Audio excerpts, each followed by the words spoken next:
দাদা দিদি এগুলো কি তৈরি হচ্ছে? আমরা তো বলি আই, অনেকে বলে সিঁড়ি। এতে বরণ করতে লাগে, বরণ আই। ওই যে বরণ করতে মানে মানে বরযাত্রী যখন আসবে গেটে দাঁড়াবে তখন ওই বরণটা সবটাই লাগে।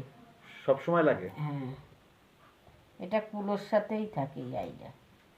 ওই বরণগুলোর সাথে থাকে তাই না? খুব সুন্দর হচ্ছে এটা, দেখতে চমৎকার হচ্ছে। আর একটা বানানো রয়েছে ওই ঘরে, আর এইগুলো ডিজাইন করতেছে তাই না? দিয়ে ডিজাইন করতেছি।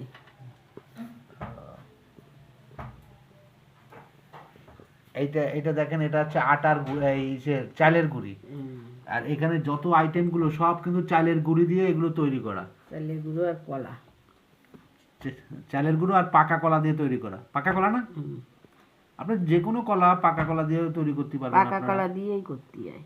চালের গুঁড়ো আর পাকা কলা, তারপরে এগুলো কালার করে নেওয়া হচ্ছে সুন্দর করে। পুরুষ মানুষের সর্বনাশের কাজে এটা লাগে। তুই আবার কি করছিস? পুরুষ মানুষের বিয়ে করলে কি সর্বনাশ নাকি? এটা কোনো কথা না। হ্যাঁ,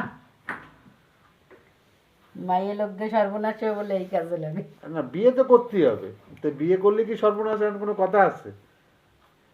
পুরুষের গলায় একটা মানে হাতি ঝোলা আর কি, আর কিছুই না, তাই তো? এটাই বুঝাতে যাচ্ছে।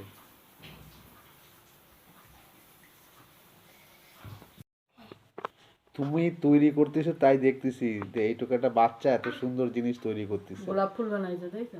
এই দেখেন, ছোট্ট একটা শিশু কি সুন্দর একটা গোলাপ ফুল বানাইছে। লজ্জা পাচ্ছ? লজ্জার কিছু নাই তো এতে। এই দেখেন, সেই জিনিসটা এখন পরিপূর্ণ রূপ নিচ্ছে। এখন এটা আরো colour অনেক কিছু হবে। যাক, এক এক করে তৈরি হচ্ছে আর কি। আর এই জিনিসটা সম্পূর্ণ কেউ বিশ্বাস করতে পারবে যেটা সম্পূর্ণ চালের গুঁড়ি আর রং দিয়ে তৈরি করা?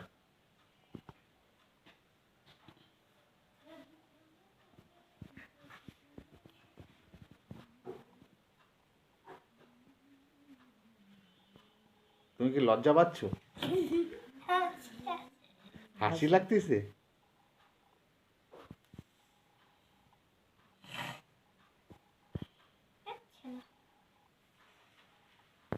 দেখেন, বাচ্চা একটা শিশু কি সুন্দর একটা গোলাপ ফুল তৈরি করছে।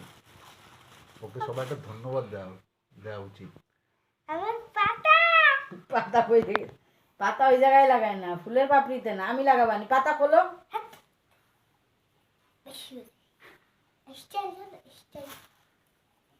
আর একটা জিনিস বানানো হয়ে গেছে, এটা হচ্ছে কুলোর উপরে আপনার প্রদীপ আছে, পাশে আপনার ঘট আছে, ঘটের পরে ডাব, আমের পল্লব আর ডাব এবং আমের পল্লব আছে। এটা আরেকটা ডিজাইন। এটা অন্য আর একটা ডিজাইন। দেখেন কত সুন্দর এবং কত চমৎকার। আপনাদের লাগলে যোগাযোগ করবেন। কি সুন্দর নিখুঁত শিল্পী। এবং এইগুলো সম্পূর্ণ কিন্তু আপনার চালের গুঁড়ো দিয়ে তৈরি করা, অনেকে আটা দিয়েও তৈরি করতে পারেন। দেখেন, মানুষ ক্ষুদ্রভাবে কত সুন্দর একটা জিনিস তৈরি করে নিয়েছে। আর ওই যে এই দেখেন, এগুলো হচ্ছে ডাবের শীষ, যেটা শীষালা ডাব বলে যাদেরকে।